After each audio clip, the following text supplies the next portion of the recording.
Atenção internautas de todo o mundo, para o toque de 5 segundos.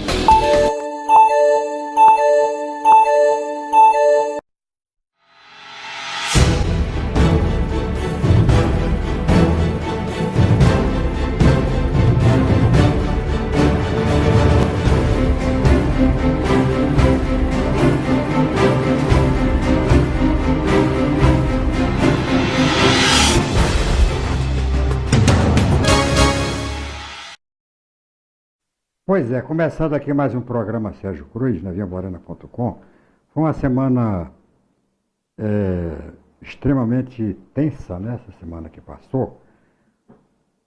Um pouco diferente, até mais intensa do que as outras semanas, pelo noticiário que a gente teve que encarar durante a semana. O que mais nos impressionou e nos atingiu foi coronavírus, essa peste negra que teve origem na China.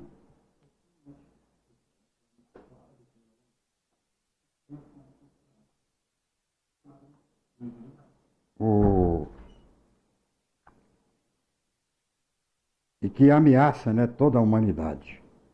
Começou num país que tem tecnologia de medicina capaz de isolar.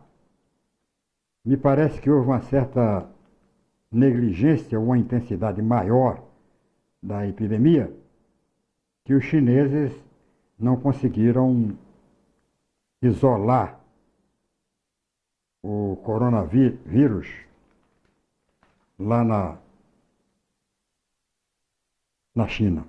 Hoje ele já está se esparramando por aí, alguns países dando notícia, Japão dando notícia, países asiáticos, de modo geral, dando notícia da chegada do vírus. E cada país tem suas suspeitas, inclusive no Brasil. Parecia uma primeira descartada lá em Minas Gerais, tem 2, né, que estou vendo no jornal hoje aqui, que o Ministério da Saúde está atrás para ver se acha esses 2. Então, quem veio da China tem que tomar cuidado, porque esse coronavírus não é um negócio da China. É um péssimo negócio. E a gente fica torcendo aqui para a preocupação de quem tem capacidade, tem tecnologia desenvolvida, está preparado para enfrentar, para encarar esse vírus, como disse o Donald Trump dos Estados Unidos, tem que fazer uma parede de proteção para evitar que esse vírus se espalhe para países que não têm a menor condição de tratar e vire uma mortandade, como foi a peste negra e outras gripes e outros vírus que correram o mundo aí, que a história defere. Chegar um vírus desse no Haiti, chegar um vírus desse no continente africano, não se sabe que vai acontecer, né? A gente imagina o que pode acontecer, mas não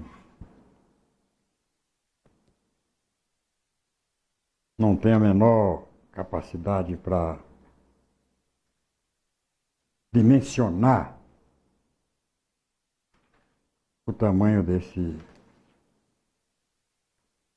dessa pandemia.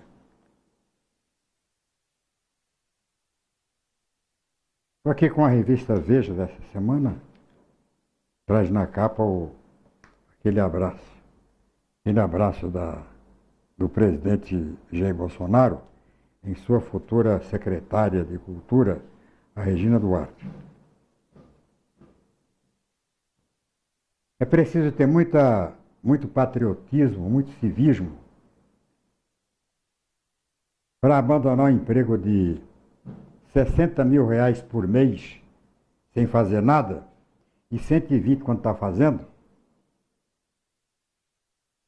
para entrar numa bola dividida dessa que é a, essa pasta da cultura, que tem muito pouca coisa, tem muito pouco orçamento,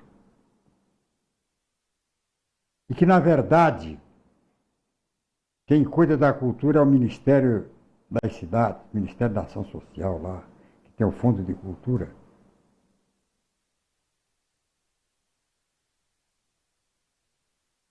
Precisa ter acreditar muito no governo para assumir um cargo desses, que é um cargo que tem importância porque é uma relação que o governo faz com os intelectuais, né, com a classe intelectual. Agora, a classe intelectual, de um modo geral, quase toda ela, a classe intelectual, é de esquerda. Teatrólogo é de esquerda. Pouca gente você vai encontrar nesta área da cultura e de pessoal de direita, porque a cultura ela avança, ela inova, ela cresce. Já em 1922, que vai completar 100 anos agora, tivemos a Semana da Arte Moderna, que foi um escândalo e que tinha uma tendência altamente esquerdista. Então, a Regina Duarte vai pegar uma caixa de maribondo que é essa Secretaria de Cultura em troca de nada. Agora, uma coisa que eu concordo com o Bolsonaro, com os bolsonaristas de um modo geral, e discordo completamente de setores que defendem isso, é o dirigismo, é o da cultura. Duas coisas que o Estado não devia ter. Ministério, Secretaria de Cultura, Ministério, Secretaria de Trabalho. A organização do trabalho é dos trabalhadores, dos seus sindicatos, de suas centrais sindicais, de suas necessidades. O governo tem que se meter nisso. O governo tem que ser o intermediário das ações entre o trabalhador e o patrão. Assim como o governo tem que se meter em cultura, direcionar a cultura. Eu vi aqui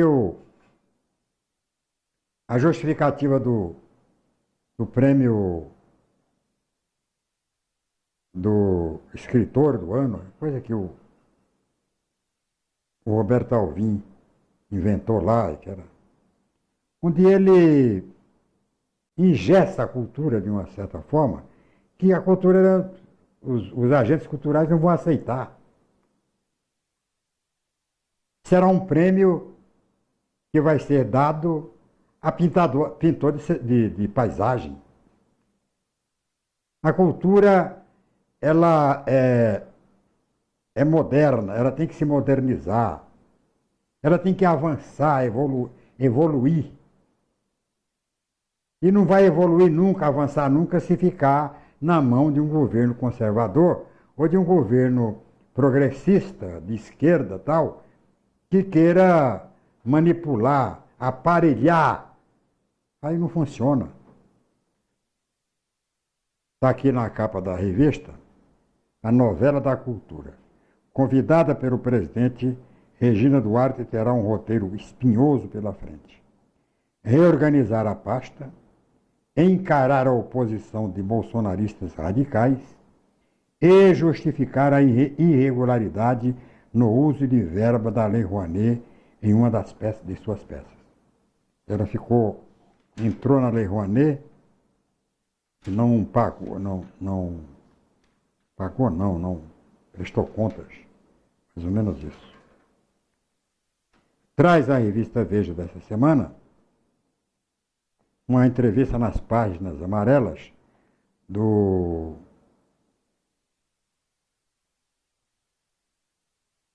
Roberto Justus, né? O Eterno Aprendiz é o título da entrevista, onde ele praticamente lança a candidatura dele para presidente da República. Uma das frases dele aqui na entrevista, que eu vou ler: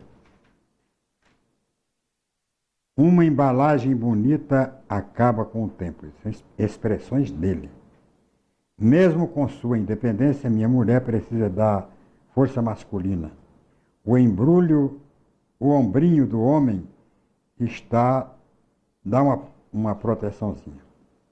Outra frase dele: Huck, se referindo aí ao Luciano Huck, da Globo, é um cara inteligente e é sério.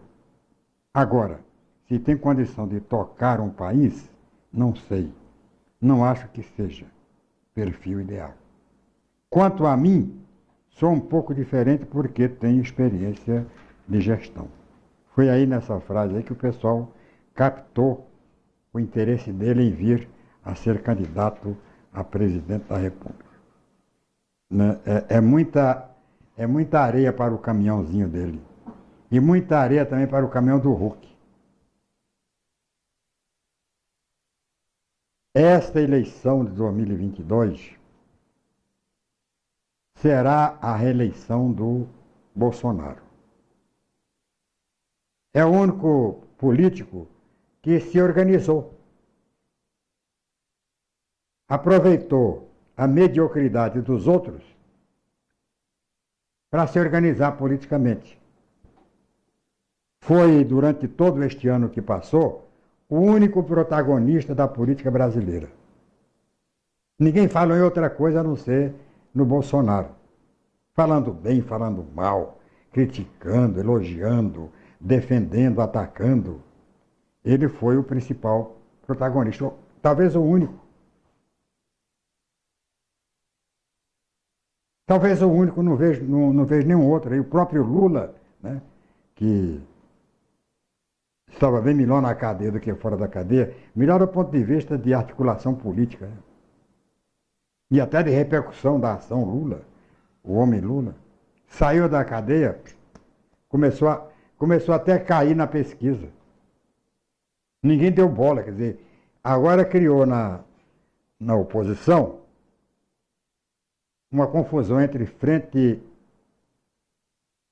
popular e frente ampla. Uns, como o governador Dino lá do Maranhão, querendo uma frente ampla, incluindo inclusive o Huck, neoliberais de um modo geral. E o pessoal da esquerda falando em frente popular, que é para juntar apenas os partidos de esquerda. Quer dizer, não estão se entendendo. Não vão se entender porque nunca se entenderam antes. O único político que agora radicalizou mais para a esquerda, que conseguiu fazer essa conexão aí de esquerda e neoliberalismo, foi o Lula. O Lula, quando assumiu o governo, durante os anos em que foi presidente da República, ele conseguiu viver bem com a esquerda e com os setores fundamentais da direita, com o centrão. Conseguiu viver tranquilamente. Fez 2 governos. O pau começou a quebrar depois do primeiro mandato da Dilma, mas antes ele levou bem. Mas não. A posição dele hoje, ninguém sabe se ele quer uma frente ampla, uma frente popular, ninguém realmente não sabe o que ele quer. Ele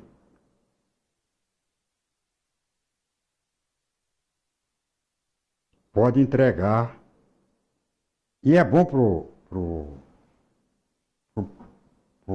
Bolsonaro que seja o Lula o principal adversário dele.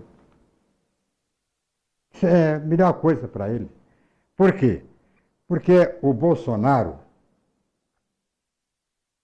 criou um núcleo, né, radical que garante lá os seus 30% tranquilamente. É um núcleo pesado, constituído de pentecostais, de militares das Forças Armadas, militares da polícia, pessoal do Intervenção Já. Todo esse pessoal faz parte do grande núcleo do Bolsonaro. É um pessoal que não elege. O voto deles aí não representa, não chega a representar 30%. Representa no máximo 10%. Mas tem um fator de multiplicação. É um pessoal destemido, é um pessoal que vai à luta, é um pessoal que recruta, é um pessoal que quebra o pau e que termina, é um pessoal que agita as redes sociais, além naturalmente dos robozinhos, né, que tem. Eu não tenho falado aqui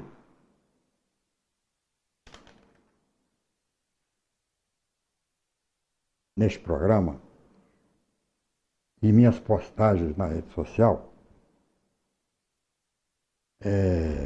sobre a questão, problema de opinião. O pessoal cobra do jornalista uma opinião imparcial.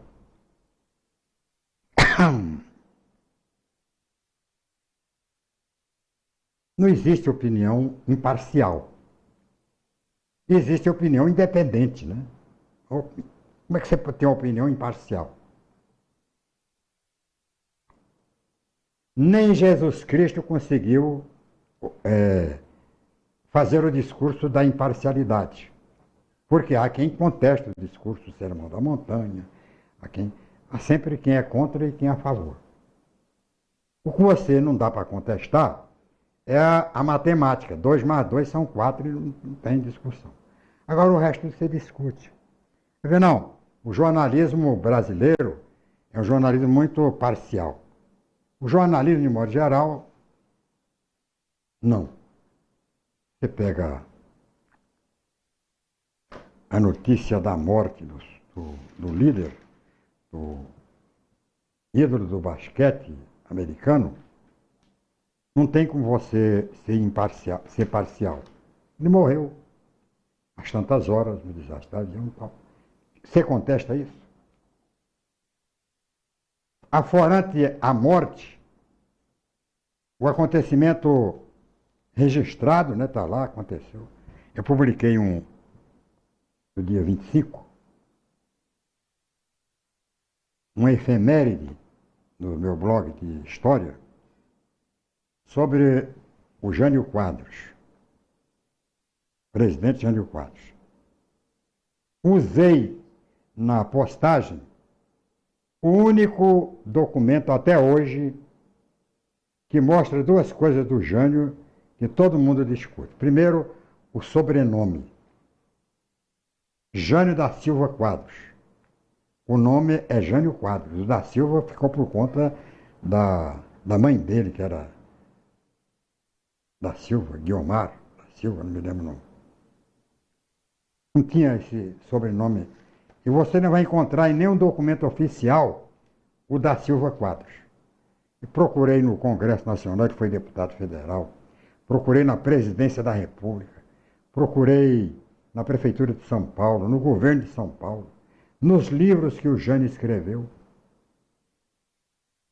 Em lugar nenhum aparece o da Silva Quadros. Só Jânio Quadros. Por quê? Porque Jânio Quadros era o nome dele. Esse da Silva não tinha. É igual, aqui em Campo Grande, nós tivemos um senador que era irmão do Lúdio. Lúdio Martins Coelho. Italívio Coelho. Italívio não tinha o Martins. Mas todo mundo colocava o Martins. Mas não era. E outra coisa que desfaz esse documento que eu publiquei é o lugar onde o Jânio nasceu. Eu fui convencido de que ele nasceu em Miranda. Todo mundo, não, ele nasceu em Miranda. No registro de nascimento, cópia expedida pelo Cartório Santos Pereira, consta que ele nasceu em Campo Grande.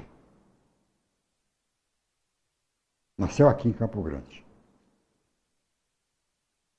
E tem um livro um japonês no Brasil, chamado Genka Kokichi.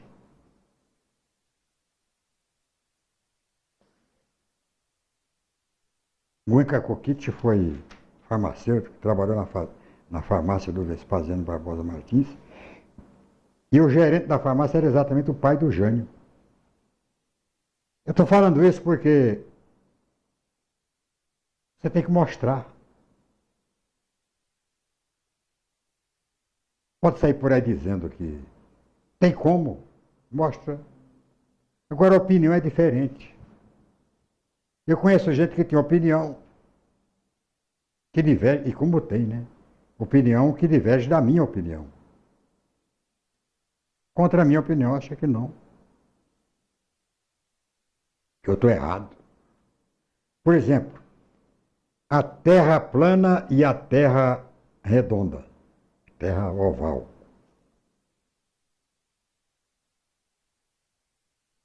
A ciência já comprovou que a terra é redonda.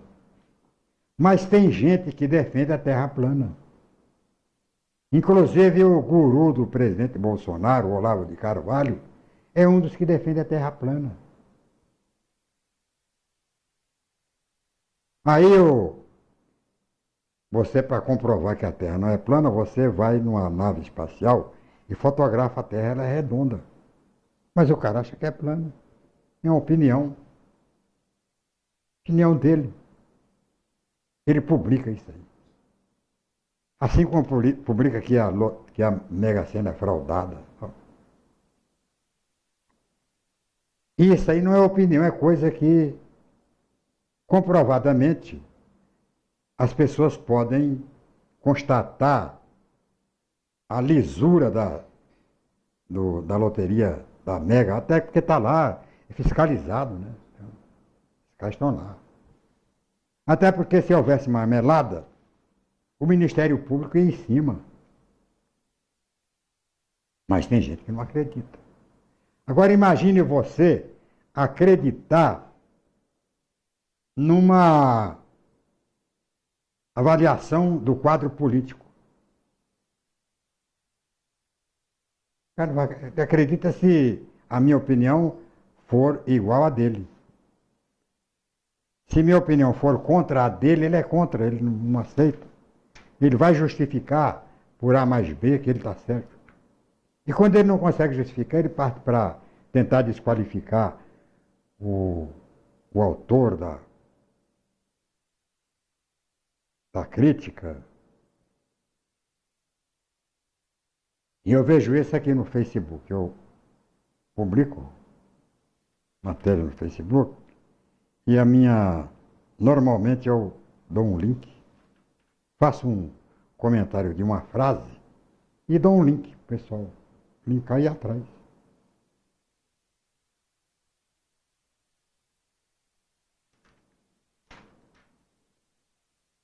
As pessoas vão atrás do link, leem o link, primeiro acham que o link é fake. Depois vem de pau em cima de mim. Quando envolve o governo, o Bolsonaro, aí sim, aí que vem, né? E não vem defendendo o Bolsonaro, não, vem me atacando. É uma forma que tem, normal, isso é comum, de se tentar mudar de assunto, né? Vamos mudar de assunto. Em vez de falar mal do Bolsonaro, fala mal do Sérgio Cruz, que está falando do Bolsonaro. E parece que tem dado certo, né? Pelo menos eu fico puto. Na revista Veja dessa semana tem também uma reportagem de... Que horas são aí? 11h28. Tem uma reportagem sobre a nossa ministra de Agricultura. Muitos chamam de menina veneno, né, porque ela gosta de regularizar pesticidas, mas que tem feito um trabalho extraordinário em favor do Brasil sobretudo trabalho de relações exteriores. O título da matéria é A Chanceler Pragmática, que eu vou falar sobre esse assunto no próximo intervalo, depois do tempo, aqui e no Distrito Federal.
Quando o Heitor nasceu, eu fiquei na enfermaria com mais 5 mulheres, né?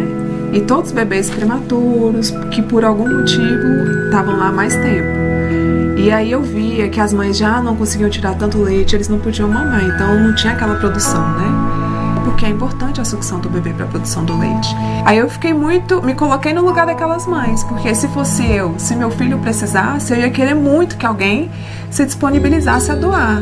Eu levo o leite, né, já depois que está congeladinho, entrego no banco de leite. Lá eles vão processar, primeiro eles vão avaliar se tem sujidade, né, se tem alguma coisa, se o leite realmente está apto para pasteurizar e liberar para os bebês que estão internados, né? São os prematuros, que por algum motivo ou outro não conseguem mamar ou a mãe não pode aumentar, que também recebe esse leite que a gente doa. Doe leite materno, alimente a vida.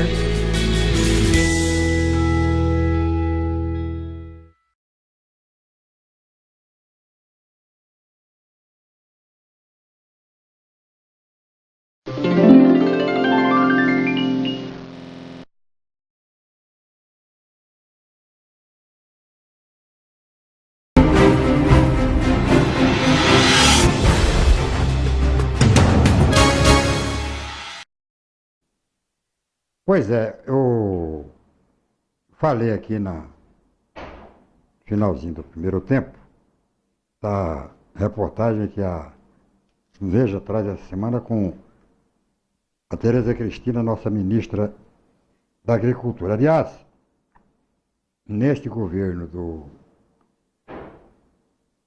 Bolsonaro, Mato Grosso do Sul é o estado que deu certo no ministério. Temos 2 ministros que realmente estão exercendo a função com muita competência. Uma é a Tereza Cristina, que eu estou mostrando aqui, e o outro é o Mandetta, da Saúde. São 2 pastas que o governo está tranquilo, porque com todos os problemas havidos, há também quem possa se ocupar disso aí, deixando liberado o presidente da República.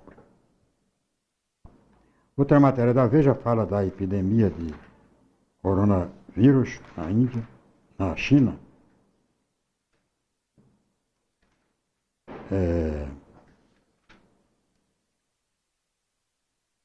O que é esse negócio aqui? Um salto monumental. Inovação de tratar diversos tipos de câncer contribui para reduzir as taxas de morte pela doença e perante... Cadê Sérgio Cruz? Interessante essa reportagem aqui da Veja. Fala do problema do câncer, né? Quem tem câncer, como tem gente de câncer. Na minha família morreram 2 já de câncer. Meu pai e minha irmã.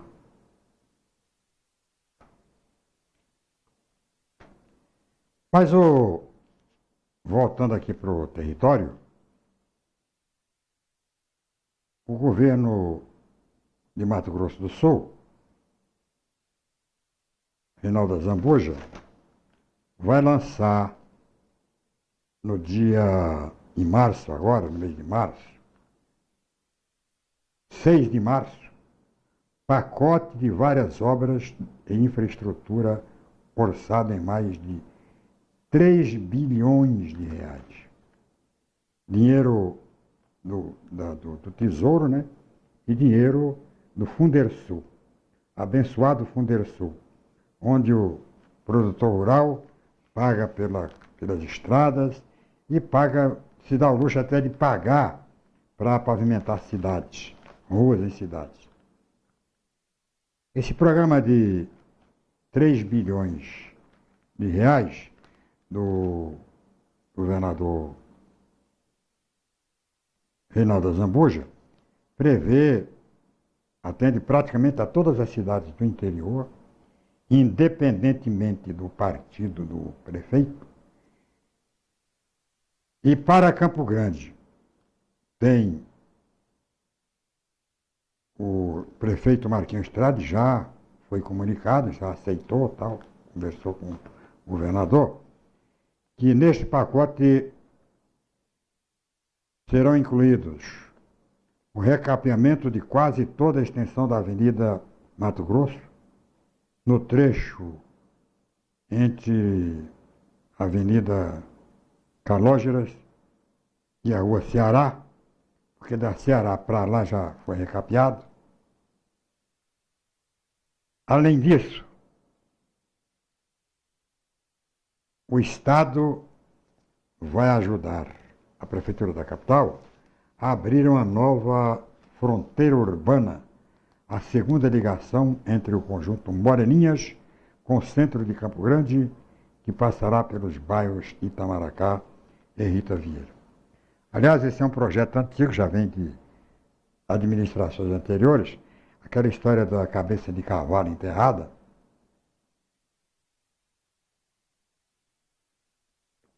E que somente agora é que a gente espera que essa obra emblemática para Campo Grande, principalmente para a zona sul de Campo Grande, seja realizada. O que eu estranhei que no pacote não tem nada relativo ao famigerado Aquário do Pantanal. Me parece que vai passar mais um mandato de governador e esse Aquário do Pantanal vai continuar emperrado, dando enorme prejuízo, porque obra parada é obra que custa caro. Mas essa avenida, esse novo acesso às Moreninhas, já se faz necessário, como disse aqui, há muito tempo. Há muito tempo. Não é? Vem do tempo do Putinelli. O primeiro projeto era do Putinelli. De lá para cá, a Moreninha cresceu muito. Para vocês, as saídas e entradas da Moreninha terminaram se transformando num verdadeiro funil, que o pessoal da vazão saindo, tem uma saída que vai dar no anel rodoviário, saindo em torno do cemitério e tal. Tem várias saídas que o pessoal está improvisando, saídas perigosas, né? Desconfortáveis e perigosas. Porque sem nenhuma infraestrutura, não tem asfalto, não tem nada. O pessoal abre tem um trilho lá, o pessoal abre e enfia o carro. Essa obra, que não é uma obra tão cara assim, né? Só poderia ter sido feita. Infelizmente, nada. Infelizmente, não foi feita a obra. Esperar que esse pacote do Azambuja, que é o primeiro pacotão dele, porque na administração passada ele não teve pacote, as obras foram fora do pacote, ele termine algumas obras iniciadas no governo anterior, uma delas essa rodovia de Anhanduí até Cidrolândia, né, que começaram, pararam, foram para o lugar nenhum e tal. Toda a nossa expectativa é que ele realmente faça isso. Além de obras rodoviárias, do setor de transporte, obras também no setor de saúde. Pretende-se completar o Hospital Regional de Dourados, que também foi lançado já no finalzinho do governo do Putinelli e até agora não foi concluído. Esperar que, desta vez, o governo já com uma fórmula, né? Já com a grana, possa encaminhar uma solução para... Muito obrigado ao Elias Santana pela audiência. Lá em Chapadão do Sul. Muito obrigado, Elias, por sua companhia aqui no programa. E mais, então, a boa notícia, né? Toda notícia tem que ter uma boa notícia. E a boa notícia é exatamente essa, do pacotão, que não tem nome ainda, de obras do governador Reinaldo Azambuja. A gente, como eu disse aqui, esperava que ver neste pacote também, né, também o Aquário do Pantanal. Um aquário que, me desculpe o governador, o pessoal aí, tal, que uma obra que não foi terminada porque o governador não teve o menor interesse em fazer. Se tivesse tido realmente a disposição, tivesse focado, teria... Porque o Aquário do Pantanal, apesar de não ser prioridade, não era prioridade quando foi lançado, quando foi iniciado, não era prioridade quando foi interrompido e continua sem ser prioridade. Mas é uma obra cara que depois de pronta, aí vai encontrar uma função extraordinária que é a de trazer o Pantanal, o showroom do Pantanal, aqui para a Avenida Afonso Pena. Então, gente que não conhece o Pantanal, não tem condições de ir ao Pantanal, vai ver um pedaço do Pantanal aqui dentro. Turistas, né? Pessoal que vem de outros estados, de outras cidades, de outros estados, de outro país, e que vão para o Pantanal, primeiro vão passar pelo aquário, para saber como é que é o aquário, como é que é o Pantanal. Além de um centro de pesquisa, né, que o governo tem projetado para o Aquário do Pantanal, tudo isso, né, vai representar, na área de entretenimento, turismo e cultura, vai representar muito para Mato Grosso do Sul, é uma obra futurâmica. Agora não tem nenhum futuro se não concluir. Já se gastou, uns falam em 200 mil, outros falam em 300 mil, não se sabe quanto é que se gastou nessa obra. Já se adquiriram as espécies da fauna dos rios, para colocar, até peixe aí que já morreu, já nasceu outro. E o Estado está tendo enorme despesa, né, em segurar essa obra paralisada, e esses peixes que têm que ser alimentados, têm que ser cuidados, muitos morrendo, etc.